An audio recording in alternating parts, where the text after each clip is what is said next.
Good afternoon, ladies and gentlemen. Welcome back to Champs Corner. Monday night should be an absolute banger.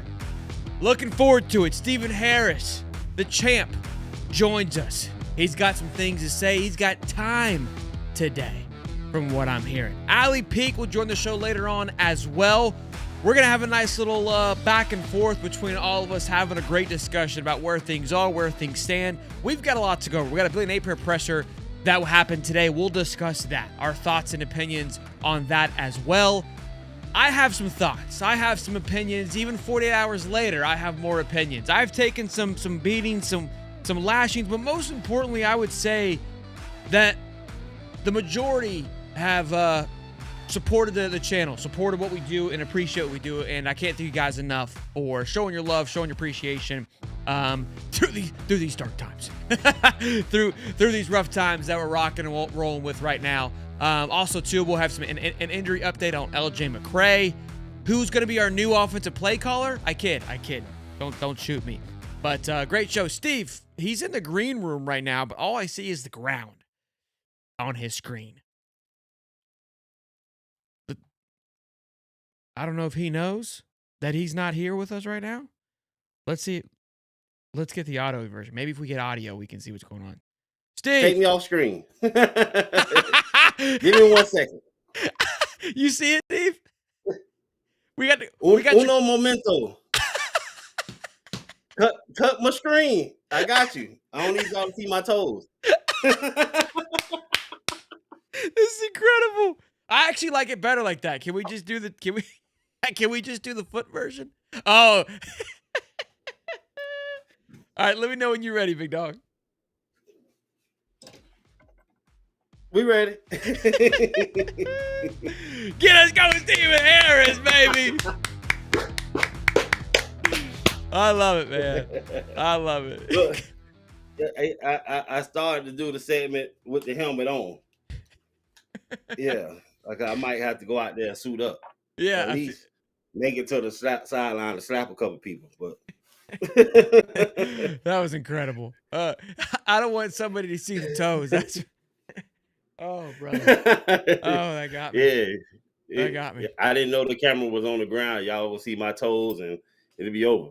That would have been good for anybody. Well, Mr. Stephen Harris, good to see you, man. Appreciate you joining us as always. Q Lee wants to hop on and chit chat, but he had an opportunity to call in on Saturday. So Q, you can't just call in when you want. I mean, we gave you your flowers on Saturday, but you can't just. Y'all forgive my jersey for being a little stretched out. I had to squeeze into this thing. To think that I used to be able to put this on with pads and barely can get it on without pads is amazing. Oh, you're not wearing pads right now? I thought you had pads underneath. Boy, yeah, padded fat. I love it, man. I love it. Well, look, we got a few things to go over today. This is just for future reference while we do this show. This is straight off of Tostitos Fiesta Field. It still got the stench. It still got Ohio State blood on it. Still got scar. I never washed it, kid. Never washed it, and I put it on just for y'all. It's just I just had to. A lot of people mistake it. Say, "Oh, Steve is just." Hey, just ask anybody from 2002 to 2006 who Stephen Harris is. If you don't know, before you get to bumping your gums at me, just ask anybody, hey, man, were you there from 2002 to 2006? Who was Stephen Harris? And then you'll get the answers that you need before you go to chirping at me, just so you know this is fresh off the field. Yeah. I just had to put that disclaimer out there, bro. I'm sorry. No, you lost me with the way that it still stinks. So just roll around the house like that. I feel it still stinks. It smells. Yeah, it still smells right now. But my wife get turned on by it when I wear it, though. She's like, "Ooh, the champion." I'm gonna need confirmation on that. It smells like 06. Yeah, I don't think that's. You almost had a 6-pack. I would love to believe you on that one. I'm gonna have to push back on that a little. Well, look, she'll appreciate it. I don't know if you want to wait for Allie to kind of go over your things. We can kind of all talk together, or because we got some things to go over, of course. Listen, I know my girl Allie for to come in on all cylinders, fire. Yeah, I had to bring him back up. Yeah, she gonna fire hot, and I have nothing to debate against her about because her stances is gonna be all true. I know what she's gonna come in at, and she gonna point to the head. But you know, she knows football as well. So there's going to be some player driven thoughts, but more for Allie, I know she's going to point at the head, and rightfully so. And I'm not against that in any way, shape, or form. Just as a person that put on this uniform, I'm always rooting for the guys that's on the field, and we can tackle the politics and the other stuff when we get to that bridge. Until then, I'm always player forward who we play this week. So I want to talk about that for a minute. I got a little bit of a rant. Let me go and get you.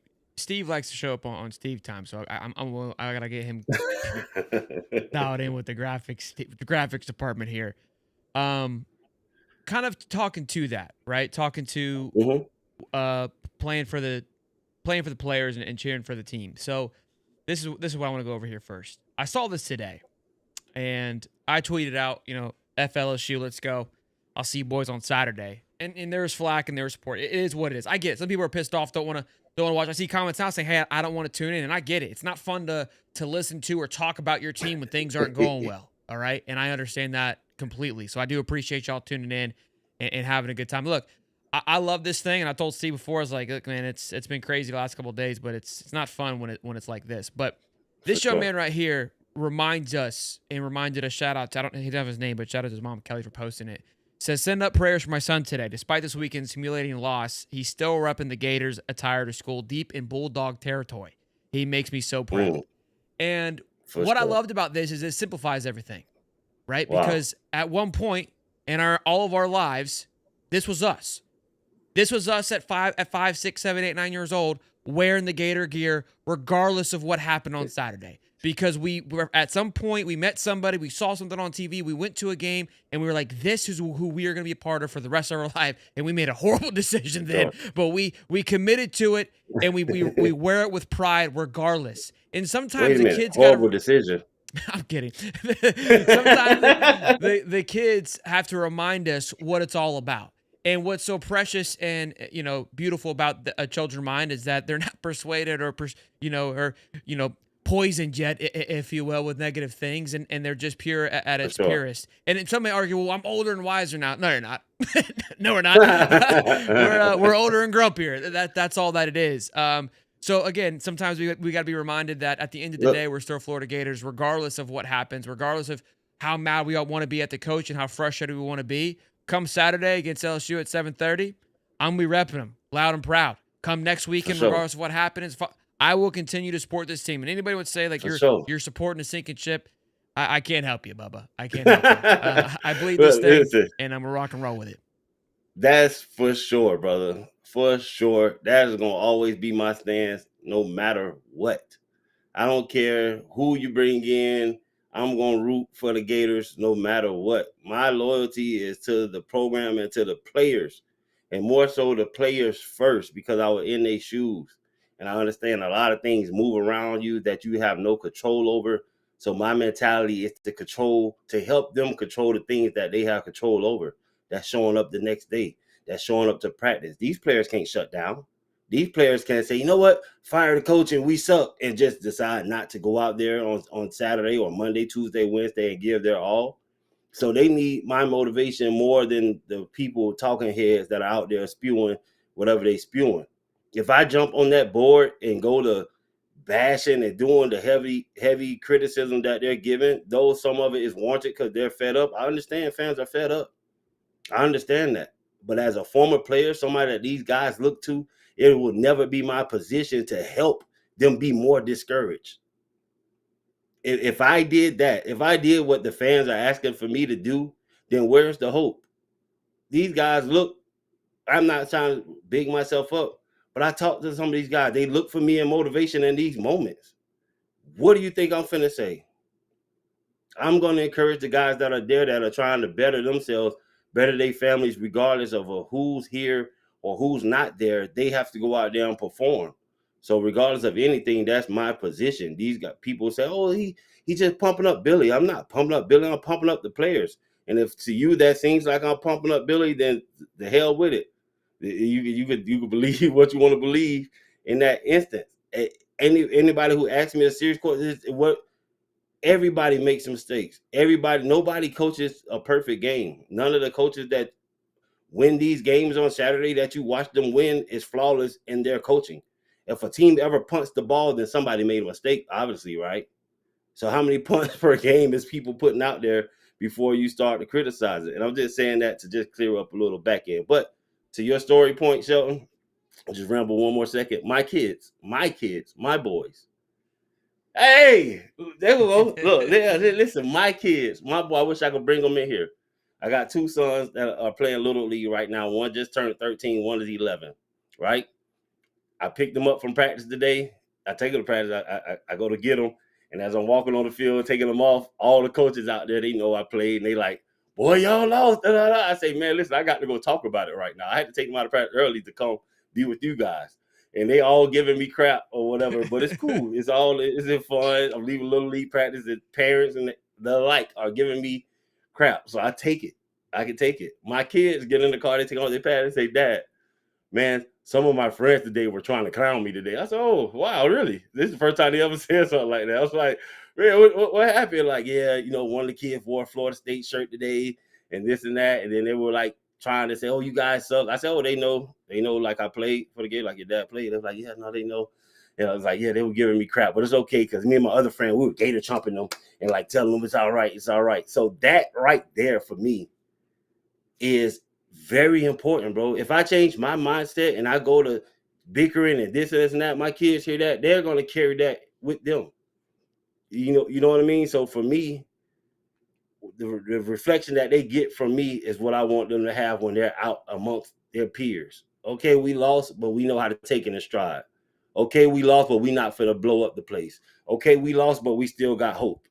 That's what I'm teaching my kids, and that's what the future is all about. Like this little man right here that you showed on the screen, he gonna go in there being positive because he got great parents. You know what I mean? And yes, it's football, but at the end of the day, it builds character. You got to know how to take a loss on the chin, regardless of what it is. And it's just not blind support for Napier. I come from a person that put these things on. If I tell you what, let's get to 4 losses and then y'all ask me how I feel. There's this book I read. It's perfect timing. He just got here. We read this book quite often right here. This little Florida Gator book. It's just the history of the Florida Gators. I need that. In the last page, drop the link for that book. The last page of the book is what we all sing at the game, and we always sing it every night, right, B? We are the boys from Florida. Now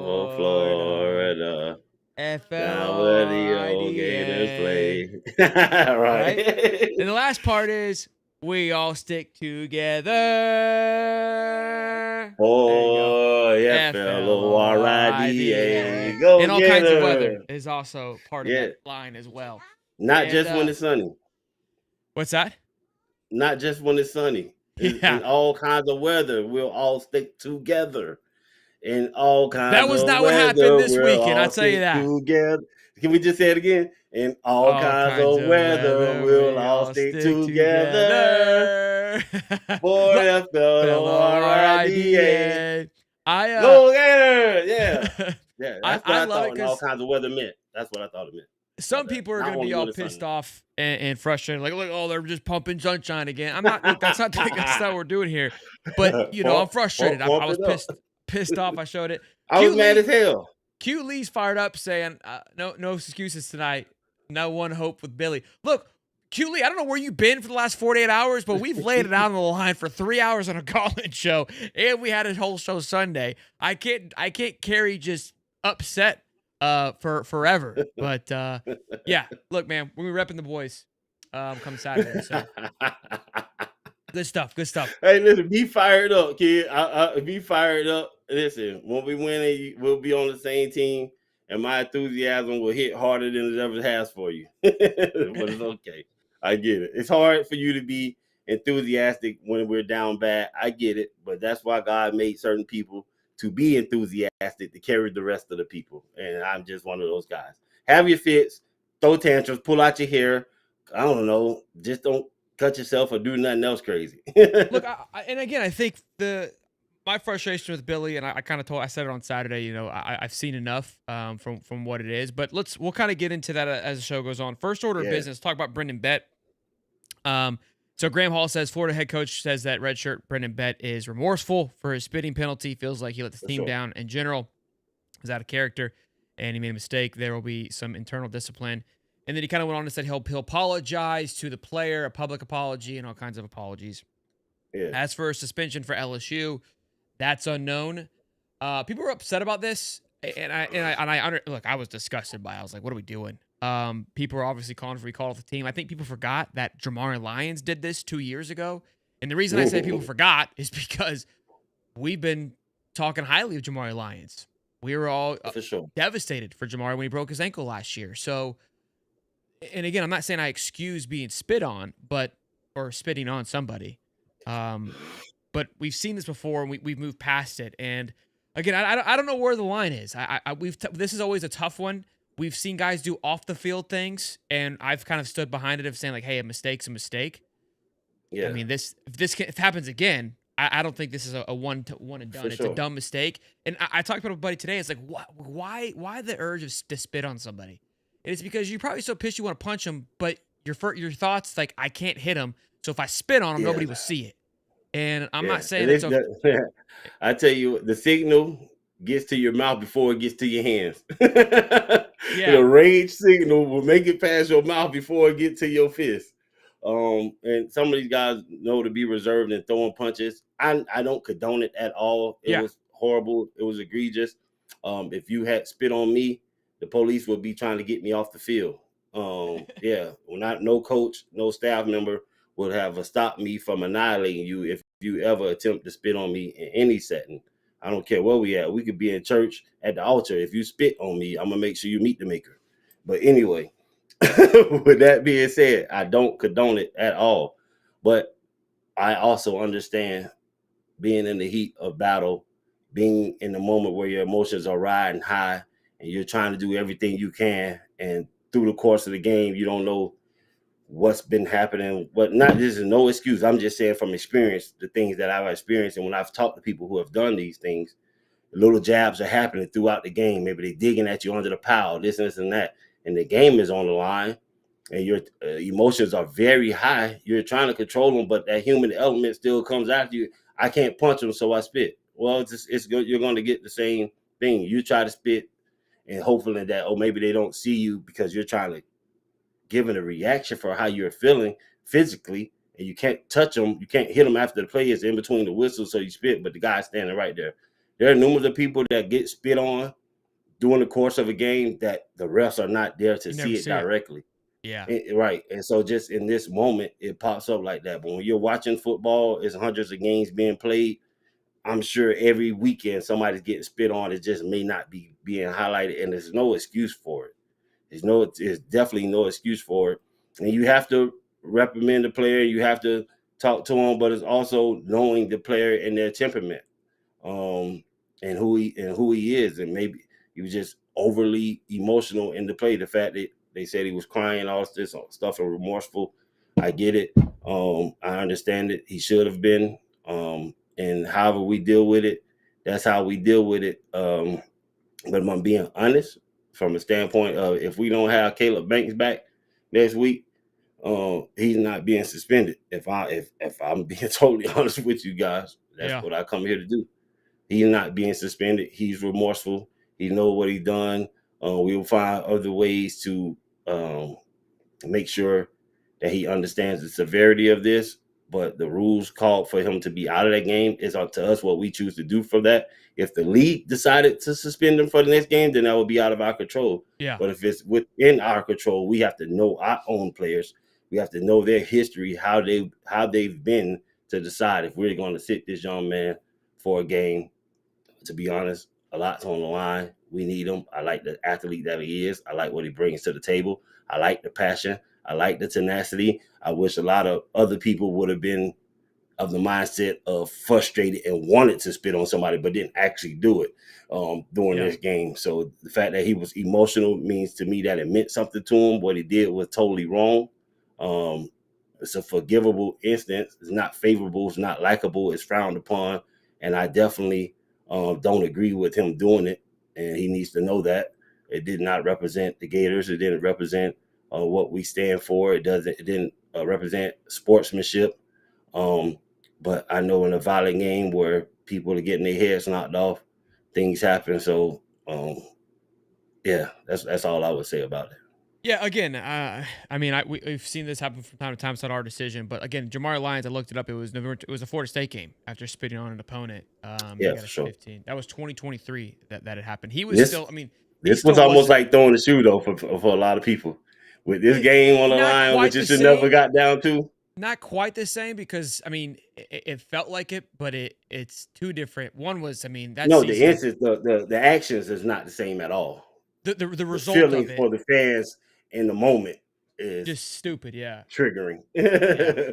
For the Real, fanatics, people that care about what actually happened is totally different. Fanatics that care about the outcome, they liken it to the shoe.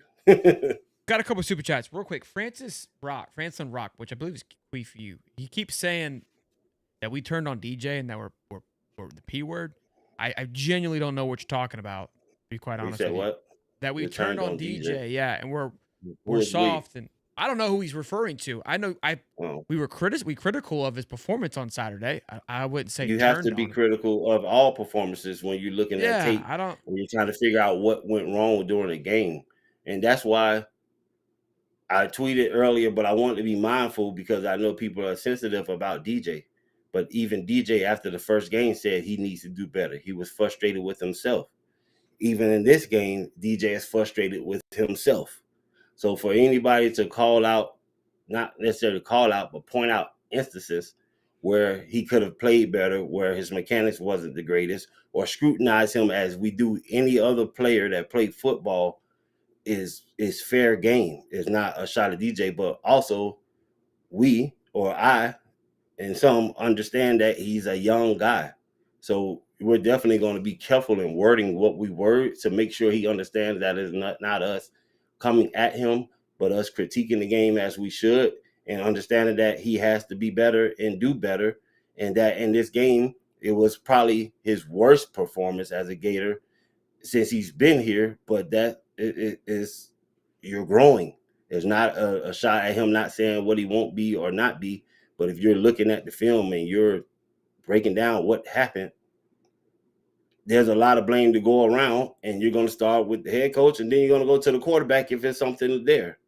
And so when you're trying to look at the two, if you're blaming the coach for play calling, and then we look at plays where, hey, this coach was doing a great job on these plays, but we missed it. Then who's wrong for calling out? It's not bashing DJ or turning your back on. Nobody in Gator Nation is turning their back on DJ. We 1,000,000% believe in him and know that he's going to turn it around. For me, this is his third practice after the last game he played last year. So to be rusty is to be expected. And if you're looking for why some things happen, and you can see a numerous amount of plays come and show and mechanics and technique and stuff where this person didn't have their best game, you're not wrong for pointing it out. Look, you and I watched the video. I'm sure a lot of people watched the video with Brooks Austin, the film guy. Great breakdown of a couple of plays from DJ's day, and the film was more. Again, it was a great film breakdown of helping DJ, and he was critical of Napier's play calling, but more so focused on the plays that DJ missed. And those are the things that, and again, here's my thing, because people want to point stuff to players, right, and say certain players make mistakes, tight end dropped the ball here, etc. Right, all these things. If this was an LSU game, and we were in a dogfight, and it's going back and forth, and it comes down to a last play, and that the one big one, the one glaring one that's kind of been all over Twitter was when Hansen does a little tight end out, and Eugene's right behind him, and Hansen's wide open, and for sure DJ just throws it into no man's land, like in the easiest throw ever, and just completely just feeder all discombobulated, and it just tosses it up in the air. Yeah, that's 1,000% on DJ. But to say that the game's on DJ, I'm not putting this game on DJ or any individual player. If it's LSU, and we've coached a good game, and everybody's fought hard, and he just missed a bad play, then that's where maybe, again, we're always going to try to find somebody to be upset about. There's more criticism that can be given there, right? And I think there's a part of it too where people are like, well, these guys are getting paid now. They've got to take the heat. I agree. I'm not against not holding someone accountable and critical for their actions. USF wasn't the time to do it. They're going to have their own criticism. They're going to criticize in their own way. That wasn't what pissed me off. What frustrated me again. I'm going to go back to defense because I loved it. Somebody tweeted me my quote. It's phenomenal. I go, if USF's only going to score 17 points, on Billy's worst day calling plays, he's going to put up 21 or more. Yeah. I mean, incredible that 2 days later he puts up 15, right? Like, I couldn't have more egg on my face right now. Like, this is what the too. People think like, oh, you love Billy, you're a superior Billy. Y'all realize this man has made me look like a douche. I look like an idiot. I mean, I don't know if you guys know what the word love means because this hasn't been fun. I don't know.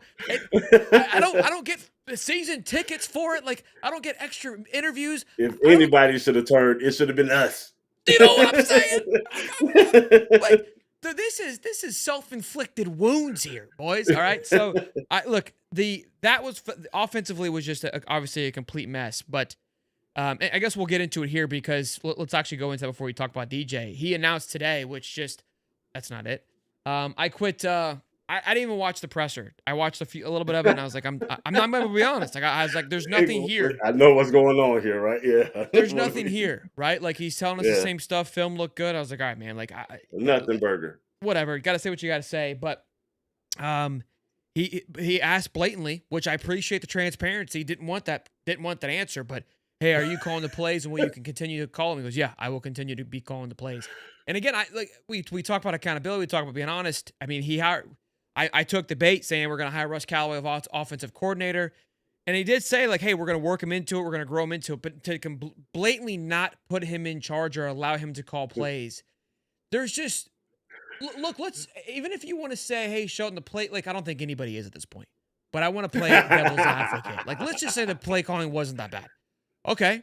Let's say it wasn't that bad on offense. Let's play. I'm playing hypothetical here. Please listen to my words. Don't take them out of context. Playing hypothetical. Let's say that I said the play caller wasn't that bad. Yeah, I'm just because let's just say DJ didn't play well. Couple drop balls. We're in it. It's a different conversation.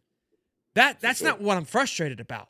It's the issues on the defensive side of the ball. Well, Sean, how does DJ calling offense, or excuse me, Napier calling offense have to do with that? Because he's not paying attention when we're playing defense. He's too busy drawing something up, not watching the game. And I've got guys running in and off this would tick me off. When he talked about the penalty when the guys were subbing in and out, he's like, yeah, they're coached to go, sideline to sideline, and one guy veered off. Excuse me? So we got a 15-yarder because he decided to veer off.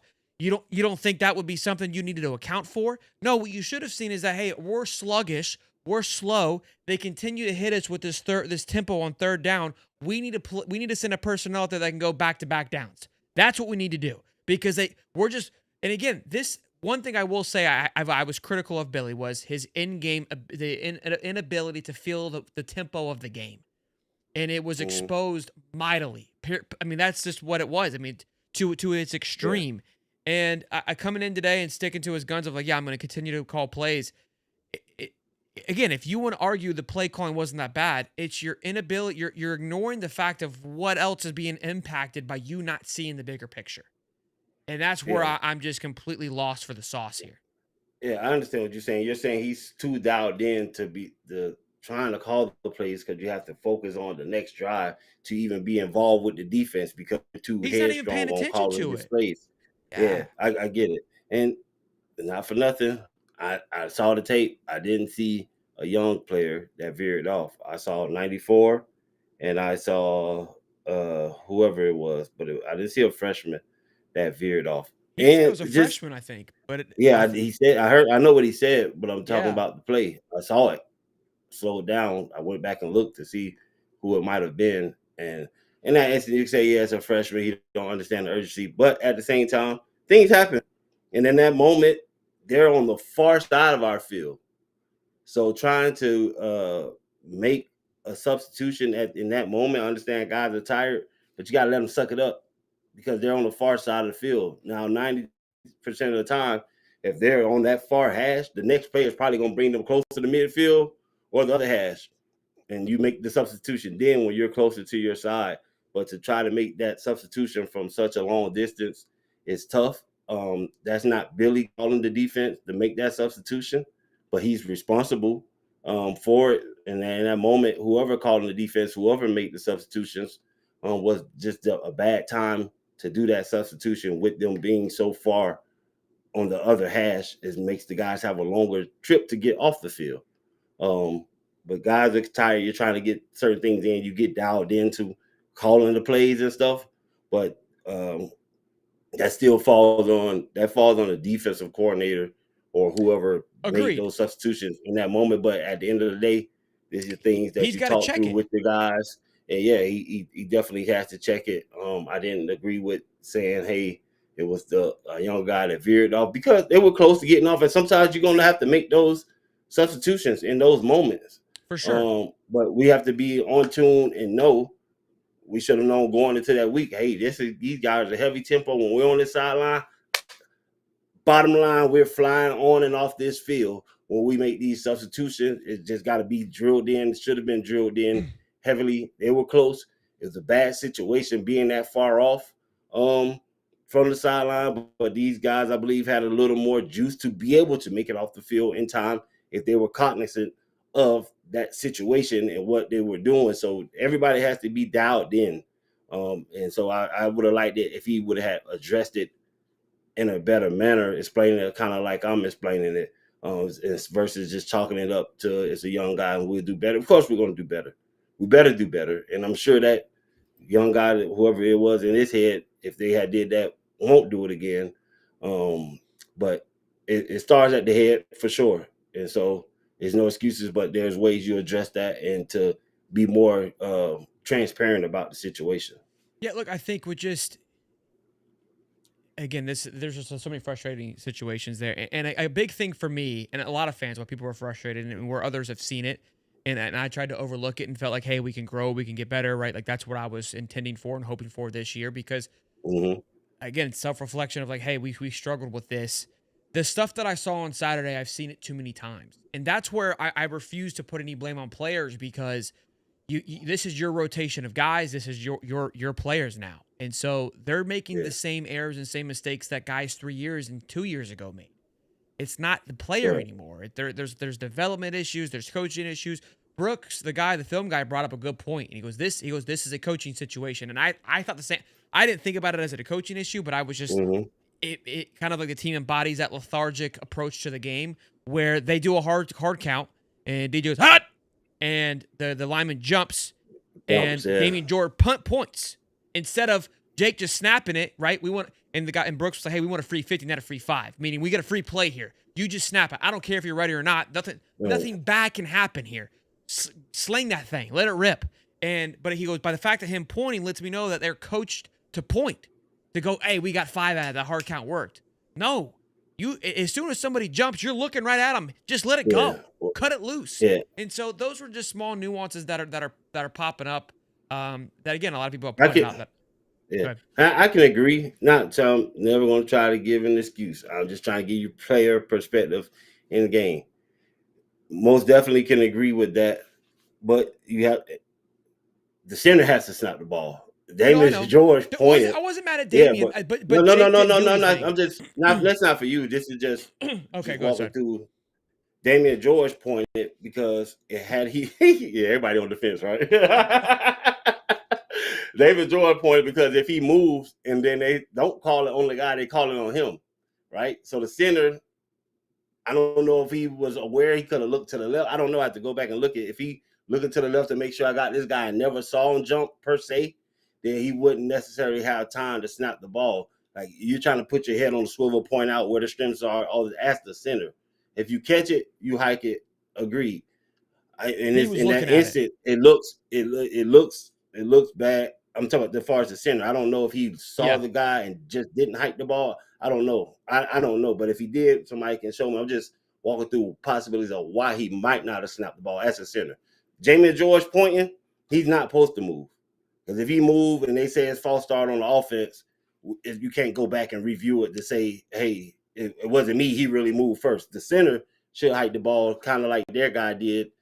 Well, nobody jumped, but they did the hurry up offense and got the ball snapped. But this is no excuse. I know you guys confuse excuses for Billy for me trying to explain to you as a player what is going on in the mind of these guys in the heat of the moment. If I'm the center, I have these different responsibilities that I need to do to make sure people or where they need to be. I'm not necessarily as a center looking to see if a guy jumps off sides more so than I am to do my assignment. But if I so happen to catch it, then yes, snap the ball. But if for a split second I look to the left to make sure a blitz not coming, he does what he does, and I don't catch it or I don't snap him, because it's times where we do it and we get the free play. It's not like it's all the time a rule for us to, hey, if he jump outside, never snap the ball. That's not what it is.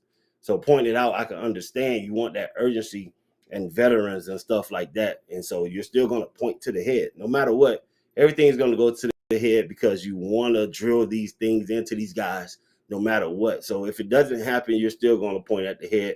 I'm just explaining it from a player perspective, what can possibly transpire during the game. That happens all across. But when we've been this bad and the heat is on, everything is highlighted. So I understand where people are coming from when they're pointing out everything that's going wrong. And I understand that. I totally get it. You're not wrong for pointing at Billy for these leaders or veterans of your staff or team not operating as if they're the coach out there. But I do also understand that no matter how much great you coach or how great these people are, there are going to be times in any game where it's not perfect. We won a championship in 2006.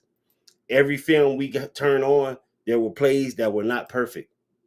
You understand? And so even in the 2008 championship, there were plays where they were not perfect. We won the game, and it's not as highlighted. But even any championship, any football winning, Steve, you watch, nobody's nobody cares. So but so I get it. Fans are right to feel how they feel. I'm not defending Napier. I'm for the players.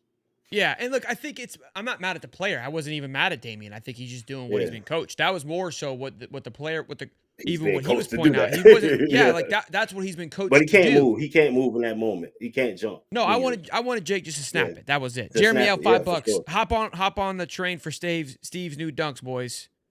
We'll get you new dunks, some new shoes. Yeah, new dunks. Missing something? $10 from Ecuador says Rewrite it. Send $10 next time. No. It took everything into me to tune into the show. I'm so disappointed. My fandom is unwavering, but these boys got to show something on Saturday. I hear you, man. Look, I agree with you, Bubba. We got to show something. And we at 635 strong. Make sure you guys hit the like button, subscribe, show us some love, man. I'm sorry, guys. I apologize. $5 from High Top Brook. I love you guys. Rook, feel better, my man. He's playing sick right now. He's playing hooky, I think. I think he's not even sick. Peyton Rozier. Need some Campbell's chunky soup. $5. Shelton Champ would rather not see Billy fired. I think we need to make him designate or hire an OC. Y'all's thoughts, much love. I think that he had that opportunity this offseason. Yeah, that conversation. That unfortunately that he had it. He had a chance. That he had an opportunity to do that. That was the discussion, and he did. And it was Russ Callaway, and hasn't given him the reins. So he already lost. That question is. Even the question of being asked to Billy at the presser was just to get people riled up, because good and well nobody's handing over play calling in the middle of the season.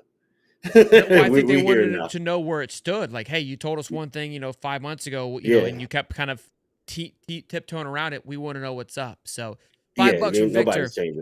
Regardless of talking Gainesville, I believe this team is still gonna go Gators. Also, this is for the iPad fund. Thanks, Victor. Mm-hmm. Look, I mean, regardless of what, I missed it. Regardless of the noise in Gainesville, I believe I still believe in this team. Go Gators. Go More Gators. iPad funds. And we need that laptop. We need that iPad. Anthony, $10. I still think we beat LSU, UGA, and Texas, but it's because I don't think they're good. It'll be false hope because Billy is who he is, and every year we'll find a way to lose a game we shouldn't.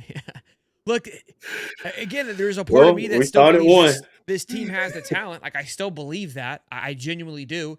And again, a thing that I harped on all offseason, there was one thing that I kept continuing to point to was the game management. I overlooked it because I was like, there's no way. Year 4, like the reason I was like, I gave an excuse for it, I guess, because we lacked certain coaches on defense. Like, we didn't have areas. We were kind of missing. I felt we were plugging and chugging in areas. There's no, there was no excuse before, but I was given excuses prior to, as where my head was at. More credence, Yeah, for sure. More leeway. $10 from Dubster. We need a true OC because I feel coach ain't the answer. Lagway looked lost and uncomfortable. I wonder if Lagway is fully healthy. Wonder if players are going to opt out to keep eligibility. iPad fun. What? Yeah, no. I That's don't know how that's a that was a conversation conversation opting last out. year with opting out thing. I mean, it was murmurs. Nothing ever came of it. Charles Warmwick, Opting out at you at the second game of the season. You're opting out instead of putting more stuff on the film for yourself. Yeah, that's crazy. I don't even know how that's even a conversation. But I think let me some people. Yeah, I mean, nobody quit it last year when there was a lot of conversation that would happen. I mean, I think it's a world where people feel like they could do it. I don't think I mean, nobody really did it for FSU last year, and it was A talked lot of about people everywhere. be trying to be funny and saying, "Oh, they're gonna opt out. They're quitting on the team early. They're just trying to." It doesn't. You're not quitting on the team early. You're making yourself look bad if you ever did that to scouts and other people that are watching, looking for a true football player. So it's no benefit of that. But the people that start those type of rumors or say those type of things are just doing it to be funny. But then they catch legs from people that don't understand this thing and are passionate. So they're going to regurgitate certain Also, things that are just asinine to me. everybody's. I mean, look, these guys are getting paid. They've got to act like professionals. You can't just quit because things aren't going your way. Like that mindset of like, again, it's in a way like we're kind of like, oh, it does. We don't like it. We're just gonna quit. Like, that's not how that works. Charles, I feel No, like we should try a 2 QB set until one of them show they can make consistent plays. Also, our defense, some of the sloppiest tackling I've seen. There was highs and lows, honestly, when it came to the tackling side. I thought I'm not mad at the defense at all. The defense, I thought, I yeah, mean, no, you kept them to 16 points, right? Because it was it's 18. They scored football. 8, and they had yeah. Should have been fired for turning Muschamp away. $2. that we should have known then. I imagine we had that fire on defense, boys. By golly, $5 from Bro Blocks, and then great name. $5 from Anthony Morrison, my man. The O line used to stay still for an offsides. I never understood that.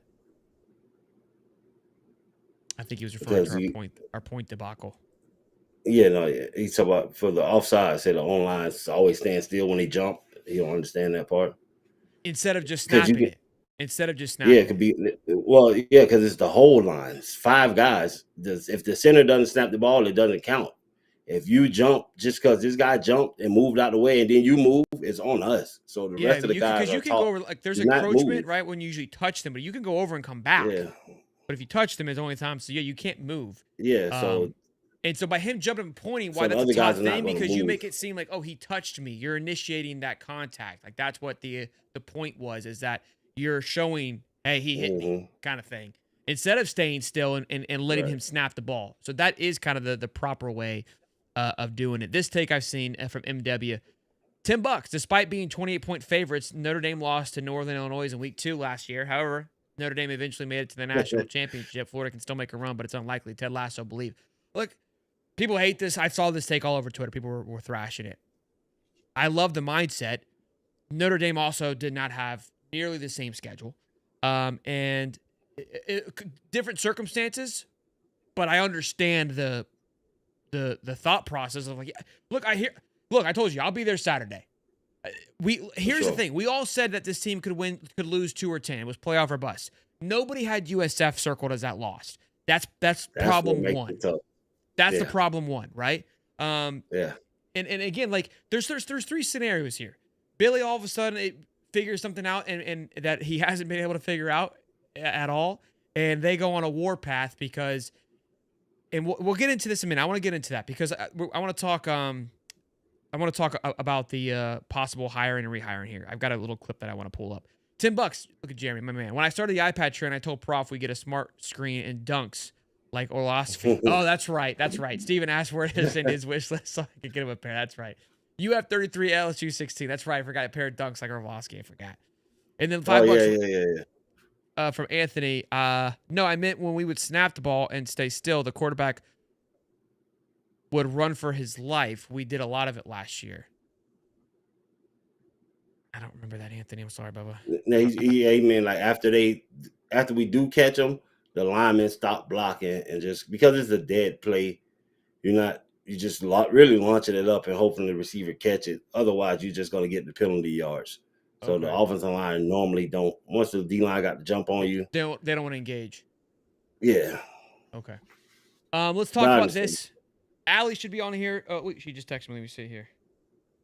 Whoa. Hold on. Allie finna come in and let me have it. She going, Steven, and you played, so you know. Come on, Allie. Let me have it. We were talking about No, I know she could. No, it's just funny. I love Allie. 650 strong, boys. Be sure to smash it and like it. We appreciate y'all. So Elgin McCray, I saw him go down Saturday, and I thought he was kind of pulling one of those like timeout injuries at first. And remember, he had this boot thing. I wonder what's going on because I know Banks has a foot thing. You play D-line. Maybe you can enlighten us on what's happening here. Like, well, is this like a common thing now that's happening? Apparently, he broke his foot. He has to have surgery. I assume he'll be out for the year. But the surgery, I mean, could be maybe only 6 to 8 weeks. I don't know, but I could see him being done if I had to guess. I don't think there was a timeline. It depends on where the actual injury is as far as the foot. You can tell what happened. Like if he's pushing off, then you know what I mean. Depend on the location of the injury, or unless someone. I mean, you got 330-pound people out there with cleats on, who can, if they step on your foot the right way, those spikes can fracture a bone. You know what I mean? So I mean, and then you're in piles all day. So it just depends. I know they said when I was seeing he got bigger and stronger and faster. A lot of pushing off. So you just don't know. You just don't know, but it happens. You're on the line. You're more likely to get stuck. Listen, that's why they want the camera to see my feet. My toes have been stepped on by linemen for so many years that you gonna see some. It's like your fingers. Tails of the crypt type feet. Yeah. No, listen, listen. I don't even look at this. All right, I'll show y'all this thumb. You see this thumb right here? That way. Other way. Right? You see? All right, come on. All right, this one. See, when I push down, I'm pushing down on this thumb. That's the far as it go, right? This thumb right here, right? That's the far as it go. Look at this thumb. Oh!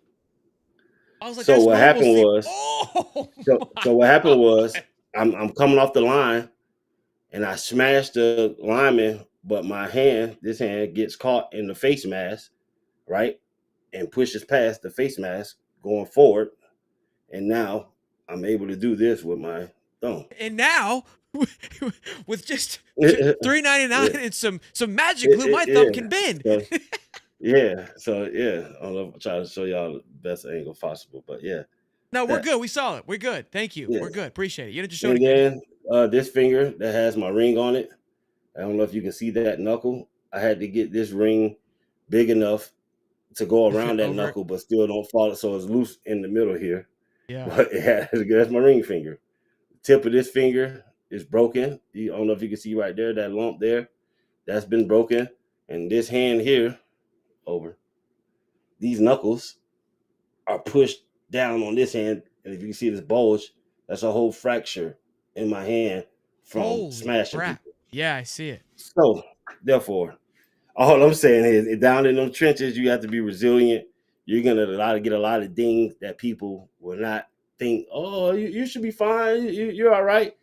I played like this. I taped it up, broken, fractured hand, thumb, damn near discombobulated, and I'm still coming off the line smashing people because I love doing what I did, and I'm passionate about winning and being out there with my brothers. But apparently you didn't play, Steve. If you look at the stat sheet, you didn't play enough. Looking at the stats, you for suck. sure.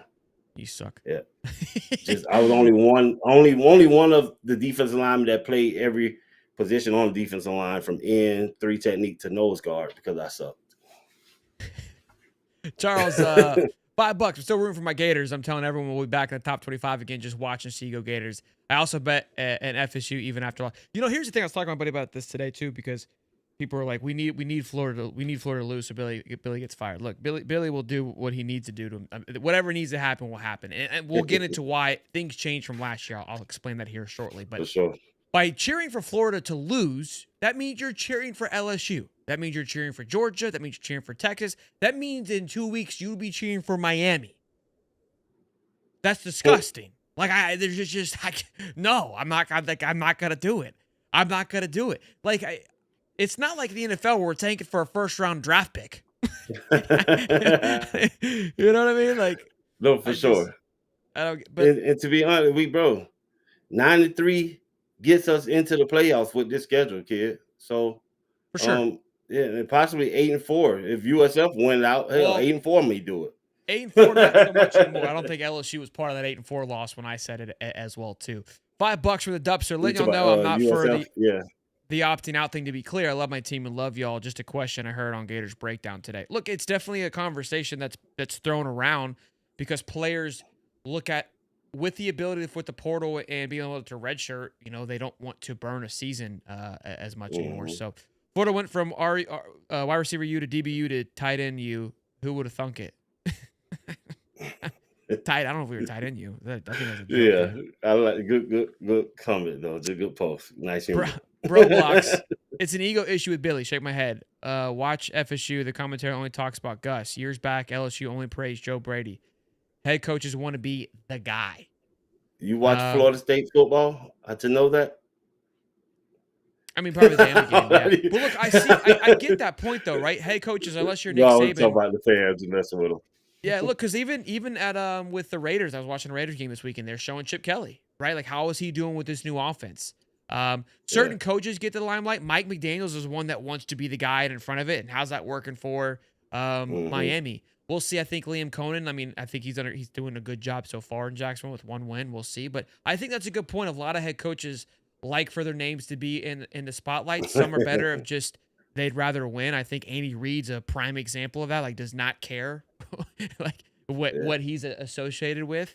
And look, I used to kind of put it to the side, but I that's what it's starting to look like here. Once the love. I appreciate the super chat, boys. Van Rivers. Oh shit, crazy. Steve's a family. It's a family show. Stop showing us. You truly are. Yeah, no more finger stuff, bro. That's crazy at Florida because you're gonna have the limelight regardless. Like the head the main guy. The head coaches get love. We promise you. Almost 800 people in here just a moment ago. Smash the like button, subscribe. We appreciate y'all tuning in, and we're nowhere near done because Allie Peaks is going to be joining us. So we were just getting started. Allie. Yeah, she's got to yell at Steve. She told me she's got a lot to say. So Andy Staples wrote this, and why I find this important is because we actually had him on last year, right around the same time, the same saga with the whole issue with what's going on with Napier now. And a lot of talk was that Napier was Strickland's guy. And so meaning if Napier gets fired, this is going to be a bad look on Strickland. This was prior to a basketball national championship too. So at this point, Strickland had nothing to really tip his cap to. Okay. He wins a national championship, and then he gets an extension, which this whole situation was weird too, because the person who gave him the extension was the interim president that was leaving. So on his way out, he extended Strickland, pardon. Which is another issue, which we can get into. But my whole reason for that rant is with his extension, he's not protected when last time he wasn't. So the leash may have been, or for sure was much longer last year. Now it ended up kind of working itself out. But again, I said that I would like for him to go and just put Ron Roberts to see a different pulse at this point. I knew that wasn't going to happen. That's just not kind of the way they do things. Unless the next 2 weeks are just egregiously bad, I don't see anything happening until the back half of the season. That's just how these things work, guys. Like, this isn't me. Like, you can say this is my fault. Like, it's not my. We're in our mom's basement. Like, let's keep it a buck here, okay? We don't control this. But the thing I want to kind of point out is because of the extension. Now, some people may not be happy that Strickland is going to be in charge. We have been talking about on our Discord that there's talk that they could hire a firm, which is common in this. So somebody comes in and they kind of point to the numbers. That doesn't always work out either, but that's kind of what we're hearing so far. So, look, there's so much more to this than just the Napier thing. There's a lot of politicking going on. Politics, yeah. Politics. I said it wrong. That's the toughest part that I can't really get into, the politics part, because I'm not cutting any checks.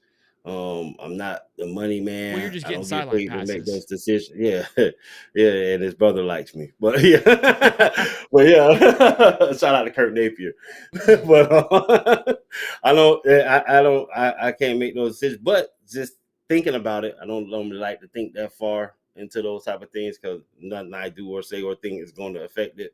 But I think that for those who want to see Napier gone, if that's the only thing you want to see, and you're not trying to see Scott Strickland going too as your ulterior motive, or if Napier is going there to get Scott going, I think this extension allows for him to possibly remove Napier faster or Yeah, earlier and not fear for his job being attached to correct. Napier to be gone.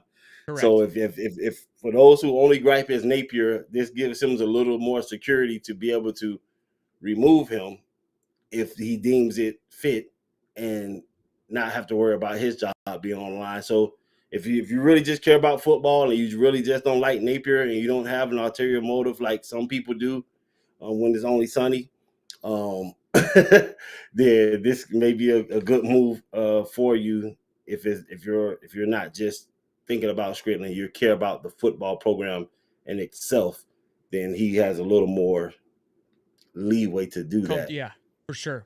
So again, a whole another kind of there's more behind that, and maybe Alec could probably tap into that a bit, but yeah, it'll be interesting to see how it works. Again, I don't see him again out unless LSU and Miami. If Miami is similar to last year, and LSU looks like A&M, then at that point, again, this is where Strickland will be more inclined to pull the trigger, where last year he wasn't, right? And that's what I think we're speaking to. But as of now, because again, at the end of the day, there's fans saying like, "Hey, you still got to go play football." Like, yeah, I agree with you. I'm still gonna support. And people are like, "Oh, you're gonna buy back into Billy." It's like the entire time the expectations were playoffs or bust. So we had different maybe in our heads and our expectations, we had a different plan and a different route on getting there. But with the circumstances that are at hand now, if they're able to turn this thing around and make a damn playoff, it's going to be a long season. There's going to be a lot of telltale signs and a lot of things that we learn over that time if we make the playoffs for us to reevaluate our decision once again. But by golly, Steve. I know y'all don't want to burn this podcast down, but if Billy make the playoffs, just get ready for the extension. Get ready for the Billy extension, guys. And if you make the playoffs now, you go on look. There's three things that happen. You go on a historic run, something that hasn't been seen in college football and forever at all. Like it's like it was like in baseball, coming down 3-0 in the playoffs, like when the Boston Red Sox did it in 03. Like the curse, like this is how you break a curse. When the odds are completely against you, you're like, this never happens. Sure. Down 0-3, Red Sox are done. Yankees are going to the World Series. Psych, they snap a curse and go on an incredible run over the next decade, them being the Boston Red Sox. That's get ready, guys. I tried to warn y'all last year when I said, hey, they're going to turn this thing around and they're going to keep them. I just try to bridle y'all tones and let you get ready. And it happened. And you guys didn't listen to me. You were upset. And that's why I know I'm receiving a lot of heat this year. And it's warranted. And it's okay. But just if we make this playoff, be ready for the extension. I'm not saying that we're going to go on this tear. There's nothing on Saturday that gave me any reason to believe because of how things were ran. I think their team's talented enough. Can you hold it down? I need to go give little man a goodnight kiss. Can you hold it down? I got you. Yeah. You nervous? Yeah, no, I'm good. I'm finna get into these comments. What y'all got for me, man? Let's see. Shout out to Twan. Shout out to Ryan Brown. Totally Compton. Yes, sir. Slay Squad. Arena Code. Cindy. Billy B37. What you got? Says Angels in the outfield. Angels in the outfield. Okay. Yeah, Angels in the outfield, baby. We're going to pull this thing off, man. We're going to pull it off. That's my belief. Until otherwise, that's my belief, guys. I am believing until it's over. And when it's over, I believe with the next guy. But until then, I want these guys to do everything they can, man, to pull the thing out. I'm rooting for them until the wheels fall off. That's my stance, for sure, for sure. Gator Zig, how was Caleb Banks looking Saturday? Hey, I don't know, but we need him. Banks, we need you, kid. We need you. We need you, especially given the bet situation. I don't know what we're going to do, but we get him back in the fold. He's a big part of our defense. It changes a lot of things for us, given the fact that the guys that we had to depend on this year are stepping up. These guys are playing good football, interior and on the edges, given the scheme that we're asking them to do. So having Banks in there just gives us a little bit more energy, a little more juice to have a very strong rotation. So I need Banks back in this lineup. Big Banks, we need you. For sure, for sure. What it says.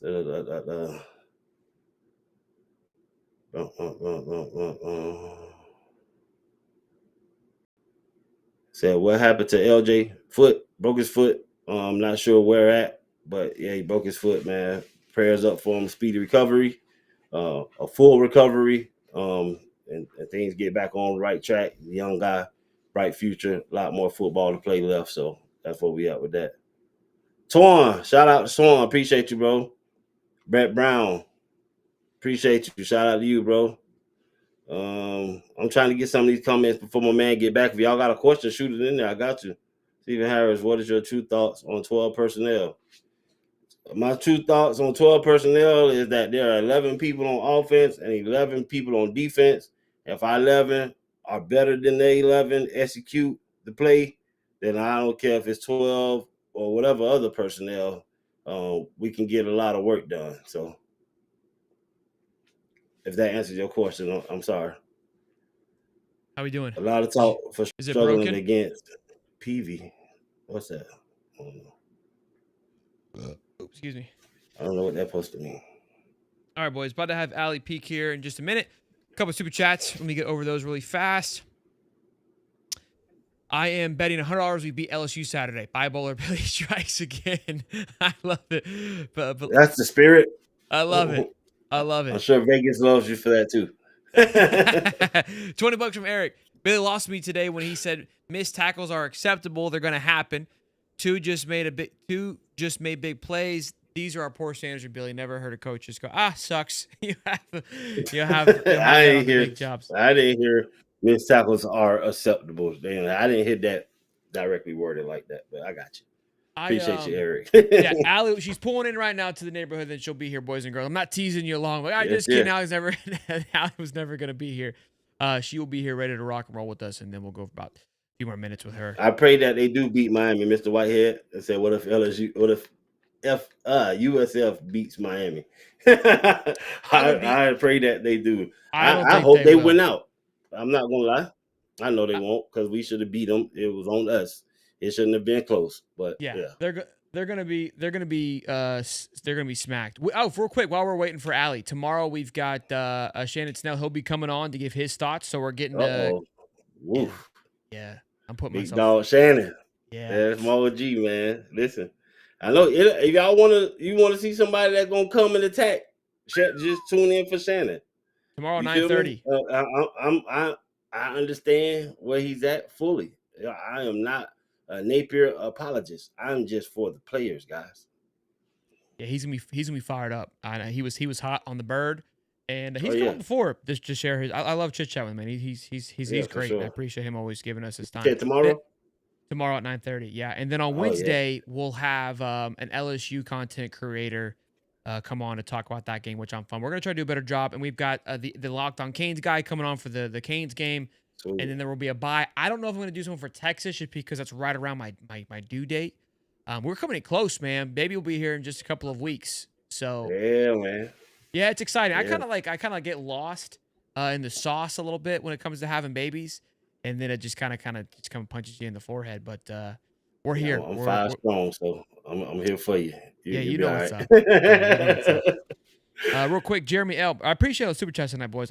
Much love. Steve, any fear from former players that ability replacement not be as former player friendly?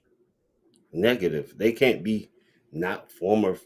Nobody can stop me. No coach that comes to Florida can stop me from coming to the game, being on the sideline, or being a part of Gator Nation. You got to know your history of the program. So nobody's going to come in and have that stance ever.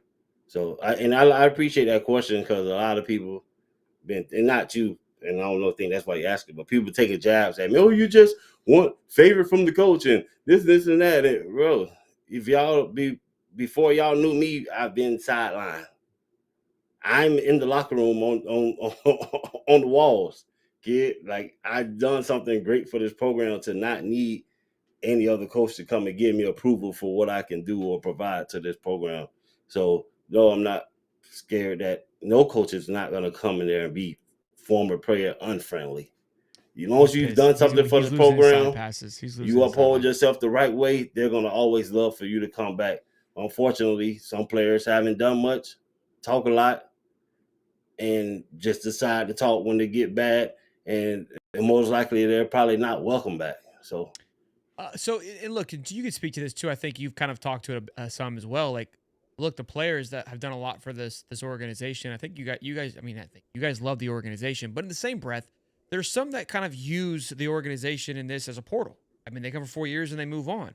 Where the fan base is why we're so fanatical, and why we again, like, the fans, or sometimes an old player say something, it's like, we've been here before and well after, during, and all those things. Not taking anything away from those players. But there's, again, it's a different type of passion and love. For sure. That's just what it is. Sure. And I think that you've said this, so you're tapping more into that fanatical side of it, when before it was a player side, which is, it's a different love, it's a different appreciation for the game.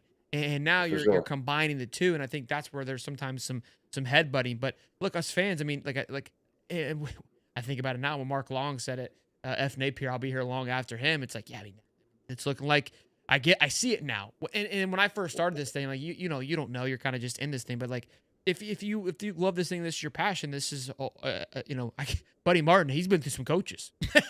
Right. I mean, that guy's seen all of them. It does me no good to praise a guy or lift up a guy just because he's our head coach. It doesn't give me any extra perks or benefits. I don't get anything extra because I believe in the program from the University of Florida. They don't send me a t-shirt. I ain't getting no care package box, or I don't get no Jordans. I don't get a discount to anything. I still buy my tickets just the same, but if I want to be on the sideline, I go make it happen. Sometimes I don't even have ticket, but because of who I am, security, whoever's at the gate, they're going to let me in, regardless of the coach. There's some people that work around this program and been with this school before any coach set foot, and they're still with this program. Maintenance guys and people that have the keys to the stadium and know where everything is, that take care of the grounds, that have been there before, I ain't gonna say before Spurrier, but during the Spurrier time, and because they're probably real old. But there are some older guys that are out there that just know the game, and when they see me, they're gonna recognize me. So I don't need any coach at Florida to like me or be player friendly. People have made comments to me as well, like, oh, like, you're a Billy lover, like, all. I want you to say the people that I'm more in debt to are Gator, Jen, and Eddie Rojas.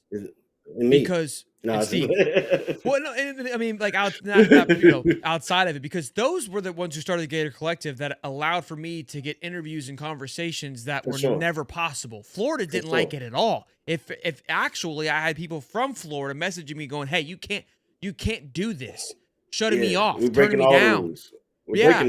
Put me in a box, trying to lock me in. Trying to lock me in. Yeah. So I think I see John Gruden open care packages from Florida. Like, this is what you guys are like. This is what you see is what it is. Like, where's mine? Right? Like, I do all this lifting up of you guys, and I don't receive nothing in return. For sure. Because we love it. We again. This is like, when you see what it is, like, it's a genuine passion for it. Like, there's no, like, private agenda. Like, we're not getting any special access. Did you have a sideline pass for the spring game when you was down there? Yeah, you had a sideline pass. I'm saying the Florida. Kurt gave it to you, right? Yeah. No, Steve. You know what happened? You know how I got on the side. Can I tell him how I got on the sideline? Go tell him, please. I walked onto the sideline. No, I had nothing. Like, I'm just overalls and a cowboy hat. Did not look like I should be on the sidelines. This happened twice while I was on the sidelines. I go down and the guy goes, no, and I go, I'm with him. And I pointed to him being Kurt. No, I pointed to Steve. And the guy goes, he looked over, he goes, I don't care. And Steve looks and goes, no, he's with me.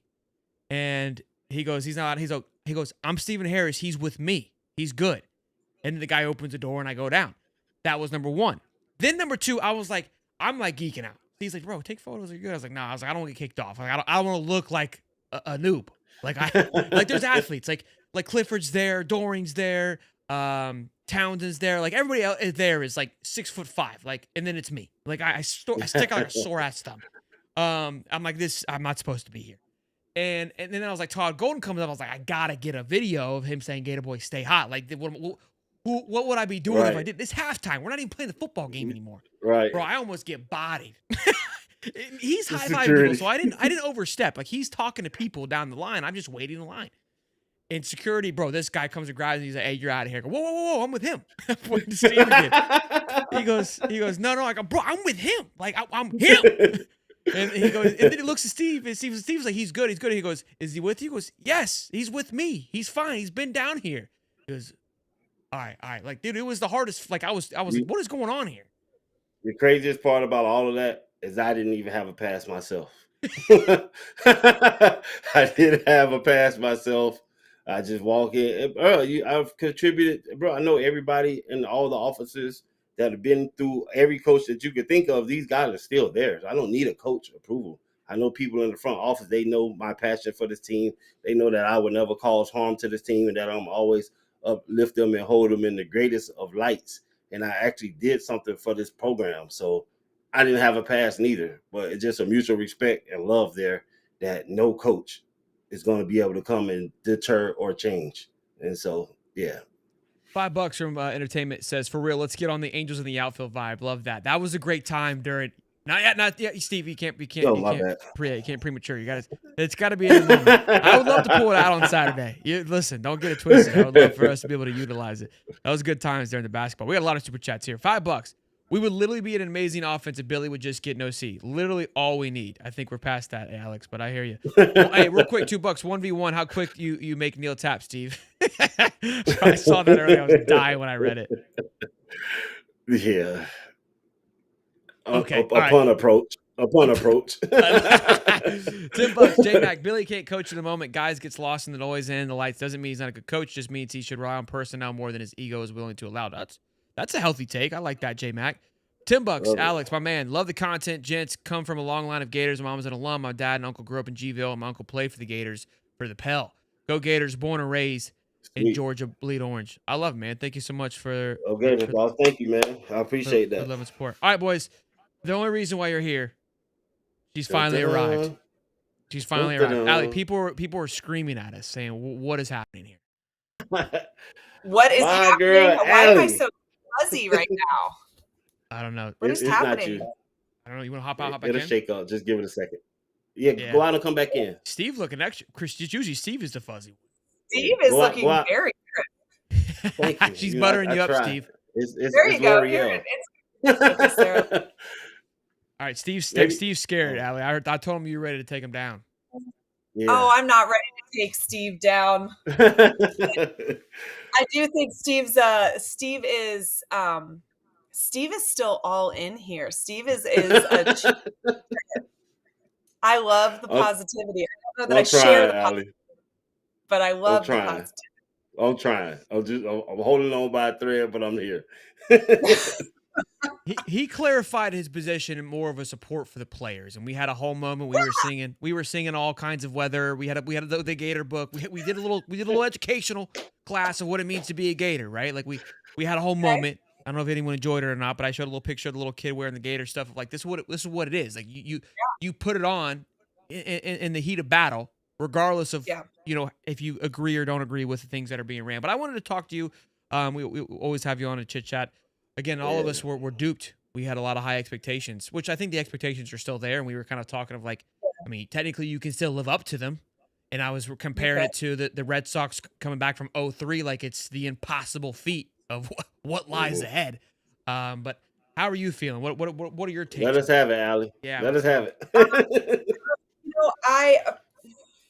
This is hard. I am really disappointed, and I agree with Steve. I am not one of those people that thinks that the fans want it more than the players. That's never going to be a take you hear from me. These people put their blood, sweat, and tears on that field. They want to win more than anybody sitting in the stands wants to win. And that is just a fact. But I also think that there is clearly a disconnect between what they want to happen and how they're being coached for it to happen. And that's where we kind of got to figure it out. I do think that, that 06 team, that 08 team, that 96 team, there is a fire in them that I'm not 100% sure is inside this locker room. And I don't know if a coach needs to light that fire. I don't know if players need to go in there and bash some heads and light that fire, but there is a spark that is missing that was in those championship teams. Like, I think about the spitting incident. Yeah. Zero chance there's not someone that pops him in the mouth if it happened on the 06 or the 08 team. Like, that would have been handled potentially even on the sidelines, but 100% in the locker room, that would have been handled. And Steve, you'll remember, I think back to when you guys lost to Auburn. Like, think about what went on in that locker room after that game. That's a gut check moment. And is that stuff happening in this locker room? And if not, why? And how can we get it to that point? Because if the players aren't 1,000% in, push themselves harder than they ever thought possible, it's not going to happen. I heard there was a player meeting today led by Jake Slaughter. What are your two thoughts? Steve, you can go on that first, being a player yourself, and then Allie. No, I just wanted to, Allie. Go ahead, sorry. Allie. I love Allie so much. Thank you. You actually make me remember most of my history as a senior. That Auburn game, it was pivotal for us in that year. Most people don't understand. But after that game, bro, I sat on the bench for 20 minutes after the game was over. It's a picture of me sitting there by myself, frustrated. And I get back to the locker room, and there's so much chaos going on. People are damn near fighting. Fights did break out. And it was horrible because people wanted to win just that bad. And so it means a lot because we lost the game, and you can point to coaching, you can say this or say that. But the energy for us, even though we lost, we ain't trying to hear none of that. We going at each other, holding each other accountable to the highest level. Damn the coach, because I always feel like it's 11 people on the field. Whatever play we call, we can get positive yards out of this play because it's us versus them. It doesn't matter the play call. We should be able to get it done. If this play requires us to get 1 yard, it's 11 on 11. It doesn't matter what's called. We should be able to execute it and get it done. So that passion and energy is serious. And I understand what Allie is saying. And I don't know how it was handled after spitting in the locker room. I heard he was crying. I actually heard, I'm not gonna lie, I heard it was a scrimmage. I heard somebody got punched in the face. That would make you feel better. If I'm being honest, I truly heard that somebody got punched in the face. I'm not gonna say who did it or whatever, but when emotions are high and things like that happen, as bad as it sounds, it's necessary. And if you grow from it, then you're going to be great. And the only way for us to know is to wait till Saturday. Yeah. I just think it's disappointing. We waited 9 months for this, right? We and I bought it just as much as you guys bought it. I look at where we rank talent profile wise. I look at who we have coming back. I look at the team we're capable of fielding. And what we saw on Saturday isn't that. That doesn't jive with anything that we heard or talked about all summer long. And USF, this is a team that's had their head coach a year less than we have. This is a team with less financial resources, not as good facilities, and there's not a single kid playing on that roster that we wanted. Because if there was, he'd wear orange and blue. But they put a better product on the field on Saturday than the Florida Gators did. And so that is a problem. Whatever the cause of that problem is, I don't know. But we have to figure that out and address it, because if we can't beat USF, there is not a guarantee left on the schedule. And we've got some work to do. And we head to Death Valley in 5 days. plenty of time. We're underdog every game from now here on out because of USF for sure. Yeah, no, I mean Kentucky included. They gave Ole Miss some fits this weekend. Mississippi State looks good. Mississippi State looks good. They look fun. They look good. Look, I think all solid points, and I love the Auburn take, and shout out to Allie for mentioning that as well. I think that's cool. Those are moments that we forget about. And again, I think there's a what you said too, Steve, of like it's 11-on-11, and I think that's why you get so worked up when people kind of point to the play caller.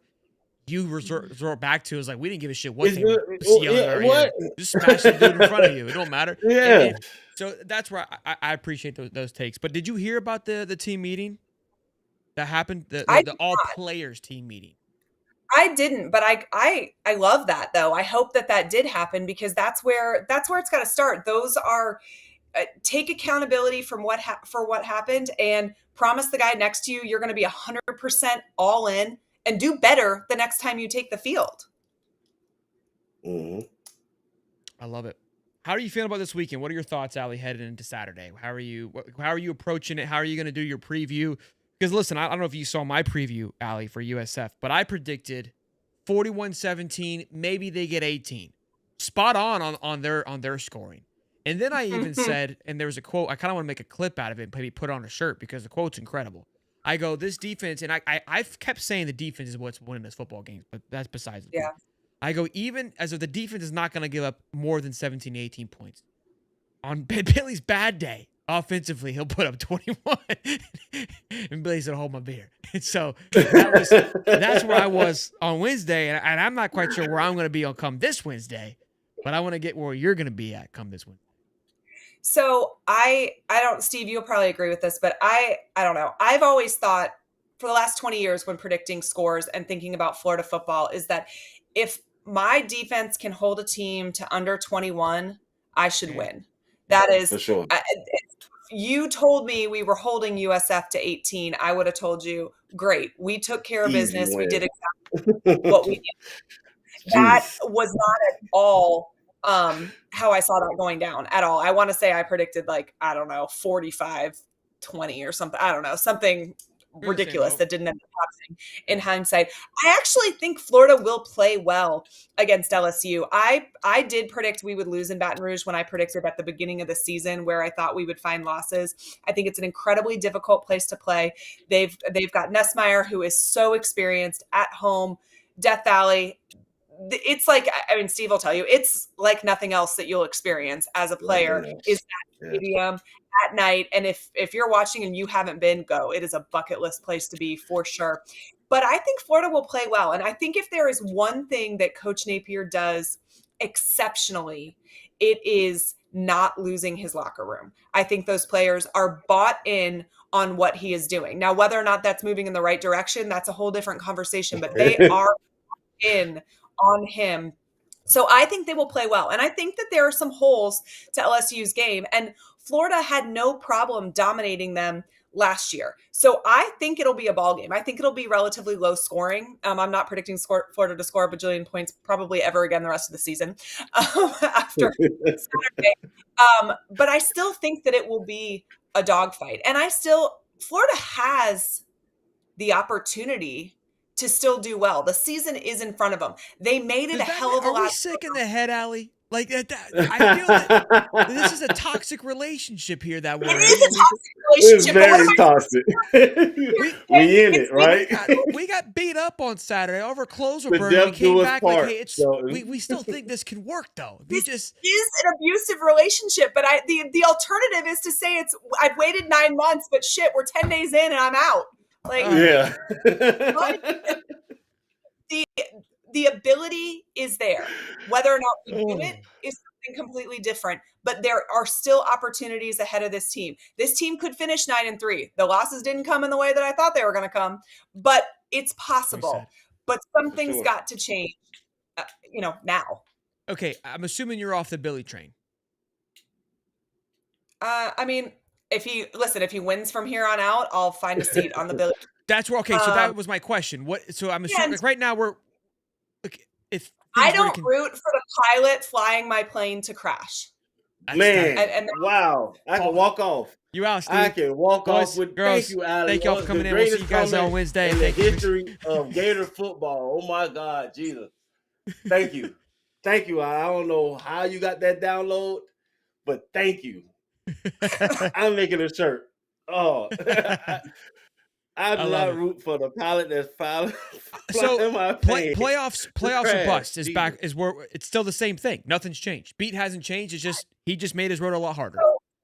Yeah, I mean, he made his road a lot harder. I have always said 9-3. I don't think it has to be playoffs. I think it has to be 9-3 because at 9-3, you're not fully in control of the playoff situation. Might work out, might not. Depends on the rest of the college football landscape. You go 9-3, you are safe. You at this point are fighting from behind, so you got some work to do, but it is possible. And he is a great guy. He is a great CEO. These players love him. I am rooting for all of those things. I have some serious questions. I don't understand how he has not started 2-0 any of his 4 seasons. Yeah. I was like, I couldn't wait. I was so pumped. I was like, we finally get to start 2-0. Like, I was saying it in my head. I was like, finally, I get to come out. Like, first time Billy's 2-0. Here we go. Don't even get to have fun with that. Don't even get to take advantage of that.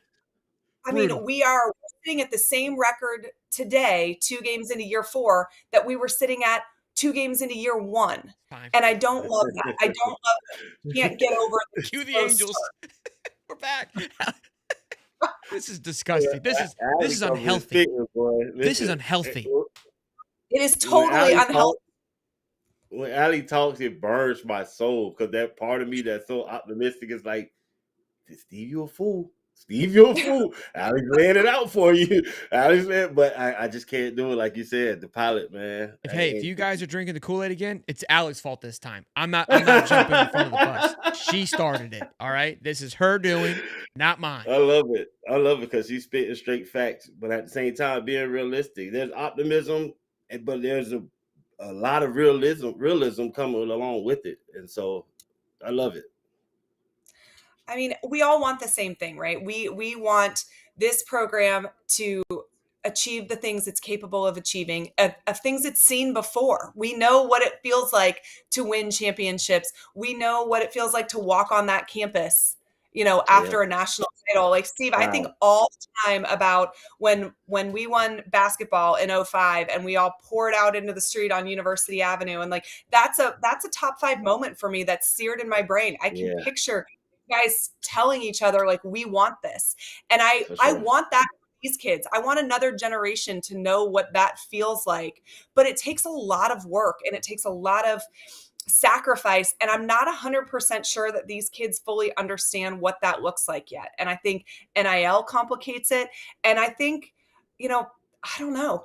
Sometimes an asshole that wins, which is what Eric Wilbur would say you need as a coach, is what you need. You need somebody willing to bash some heads and hold you accountable. Grab a face mask. Yeah. I said that. Yeah. Then that was my gripe last year when I was talking. I said, I don't know if he was like enough tenacity was coming from him. You know what I mean? But then that halfway mark, they turned it around. They put the onus on the players and made them own what they were doing. If you're teaching in the practice, at some point you got to say, hey man, I'm showing this guy how to do it. He's not getting it done. And put that on him. And so I think Billy we have the seniors, the coaches there, they can do it. I don't necessarily have to we're being self-coached and all that stuff. But even though we were self-coached when Urban was there, Urban still was the ultimate guy. It wasn't, I'll let the teammates handle you. No, Urban was still going to handle you. And so I just think we still need that level. Because I feel like he let off a little bit between last year and this year. And if it's not authentically Napier, if that's not something in him to be that guy, then you have to have somebody on your staff who is that guy. I'm not saying be somebody you aren't, but have somebody that is your drill sergeant, that is holding people accountable. And like, I'll give you an example. I'm shocked nobody wrote about this. And I love DJ Lagway. I think he's a great person. I think he's a great athlete. I think he's going to be a great quarterback for the University of Florida. But he said something in the press conference he said, win or lose, I'm just here to have fun and play football. And that rubbed me the wrong way. Losing's not fun. There is no part of it fun at all. You're actually here to win football games. That is 100% what you are here to do. And now you're not just playing for your, food stipend and your scholarship and your book. You're making millions of dollars to do it. We are literally not paying you to be here to have fun. I actually don't even care if you have fun. That is it's the opposite. Not one day of fun. Nobody cares. No. Win, that will be your fun. That will be your fun. Win. That's it. That's what you are here to do. And so it did make me think like, damn, I really hope that they all aren't here like, oh, we didn't win, but man, that was really fun. Like, no, it's not fun. It's not fun for any of us. I haven't had fun in 2 days. I've had stomach ulcers the last 2 days. Like, it has not been great fun. For you to point that out, Allie. And I'm sure, he's a young guy. You let him do what he wants. He talking or whatever, but I'm sure somebody will get a hold of him and straighten that out, because you can't let that be the sentiment coming out of the leader of your team for these other guys. And I don't know, a lot of people don't understand the urgency of what it takes. And it's not just here. It's a lot of other places too. I know we care about the Gators, but with this new era of college football, it's everywhere. And if you're watching the landscape, you're seeing it. Teams are winning, but if you look at what's happening internally and how these guys are playing, it's a lot of softness going on. I'm not gonna lie, it's a lot of softness going on, and I think you gotta grab the bull by the horns, man. And that's part of the hard part about this too, is that these teams, your team wasn't made in September. Your team was made in January and February, March and April. And so it does scare me a little bit that if we think that this team is soft, either physically or mentally in September, I don't know that there's the time to not be that anymore. The time to not be that was in the off season. And so did we have an off day? Did we look past an opponent, which is not a smart thing to do, but maybe that's what happened. We looked down the road to LSU, but if it's a mental or physical toughness issue, that's a hell of a lot harder to fix than damn, we overlooked an opponent that we should not have. I'm trying to envision myself next Saturday smoking a cigar in a victory formation. I really am trying to just put it out there in my head visually. I can see it. I see it. And I can only imagine just the ups and downs. I wanted to take a picture of myself when I started this to how I look now. It's like a presidency. I've got gray hair. You know what I mean? I gotta look like shit compared to when I started this thing. I see you now. So overalls on. Yeah, one just full of life. One off. Just sucked away. Champagne bottle. Yeah. You got it. Yeah. We're sending the farm. Well, Allie, I appreciate you tuning in. I know it's late, but this was fun. It was a different little scenery here. Usually you're with Dave. It was good to hear you guys talk about that. So I appreciate you, Allie. Tell them when they give you a fine so they can keep up with you and see how you feel. Before that, let me just say this. Before that, Allie, I appreciate you so much as a person that had a front row seat to our success that was there, as a player's wife. But just to see it and have a different perspective in between being a fan and almost being on the team, there are certain things that you're able to see and help us put into perspective that me being in the heat of the moment that I couldn't see, but you know how to say it and relay it to me to get me to see that side. So I just appreciate you and your platform and everything you're doing. Continue the great success. You're my number one female football podcaster, and you do a great job. You're very knowledgeable. And I love you for that, sis. Oh, well, thanks, Steve. This is always fun. I would not have pictured us, at 19 years old, that this is what we would afford. Me and you. I have been for literally more than 20 years, which is pretty cool. But yeah, this is tough, but this is fun that we get to sit around and do stuff like this. This is cathartic. I think fans enjoy having the opportunity to just kind of, flesh it out a little bit. But I do think it's really important to keep in mind that these players are working their asses off, and whether or not the outcome is what we want it to be, it's not because they aren't in the weight room every single day doing the things that they need to do. And, fingers crossed that they get it straightened out, because that's what we all want. We want the standard for this team. No question. Sure. Tell them they can find you, Allie. All right, you can find me on YouTube, A Peek Inside Gator Football, or on Twitter, now that my Twitter is back, at Allie_Peek. I went to go tag you. I was like, which one is it? You're right. You gotta get rid of the other one, Allie. It's killing me. I know. I'm going to get rid of the other one. It's been 20 years and I still don't go by my actual married last name, but you know. I love it. Thank you, Allie. We'll see you later. See you later. Well, we got a couple super chats. Let's get through them really quick here. Alex Gainey, can I be the official boiled peanut sponsor for High Top, owner of G's Nuts Boiled Peanuts? If that's for real, man, we could definitely talk. I mean, I'm up. I seen my address.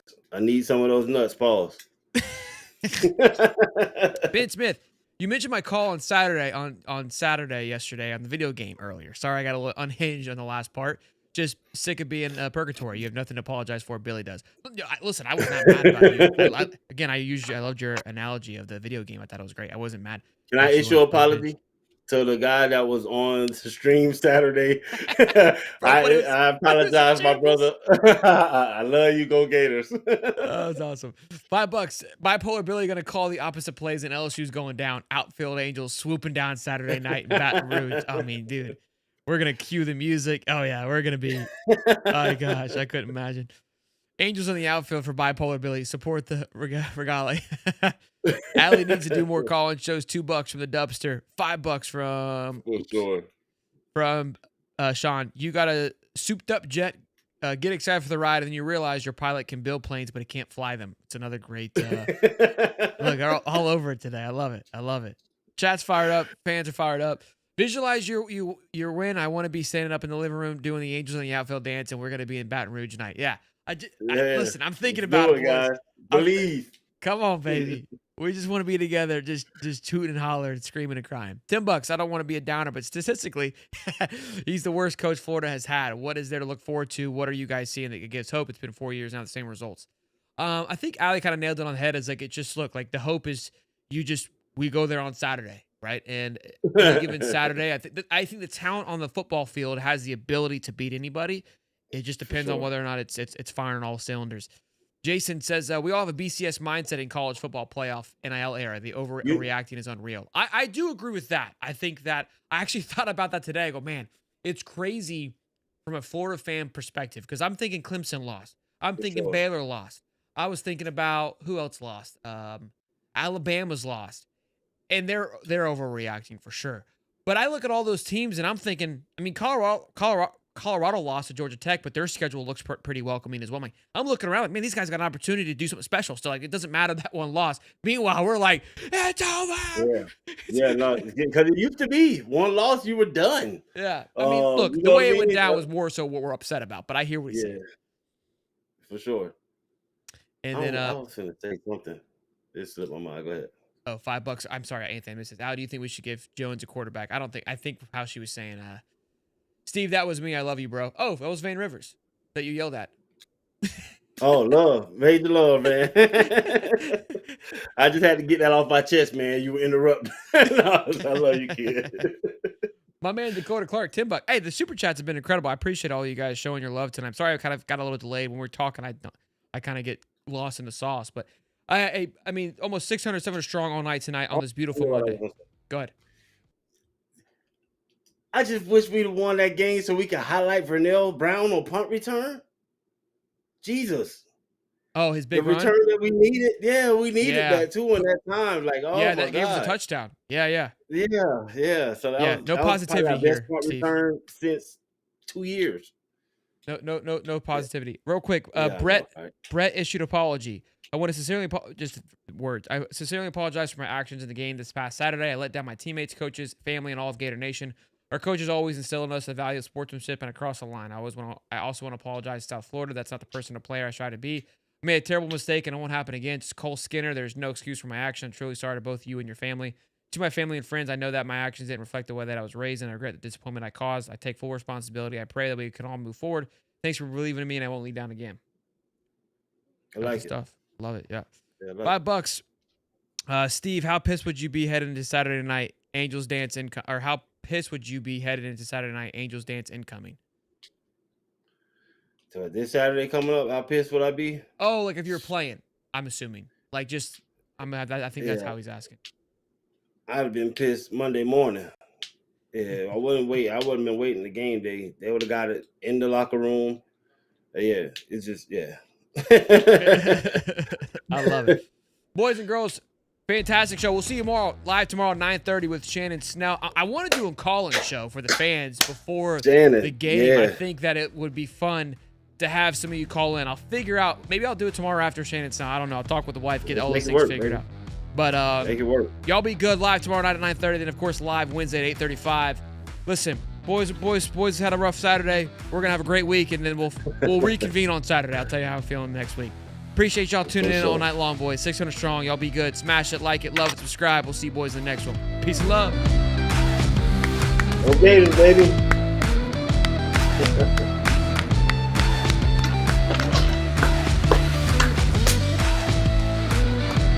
Beat LSU, man. Only one thing left to do.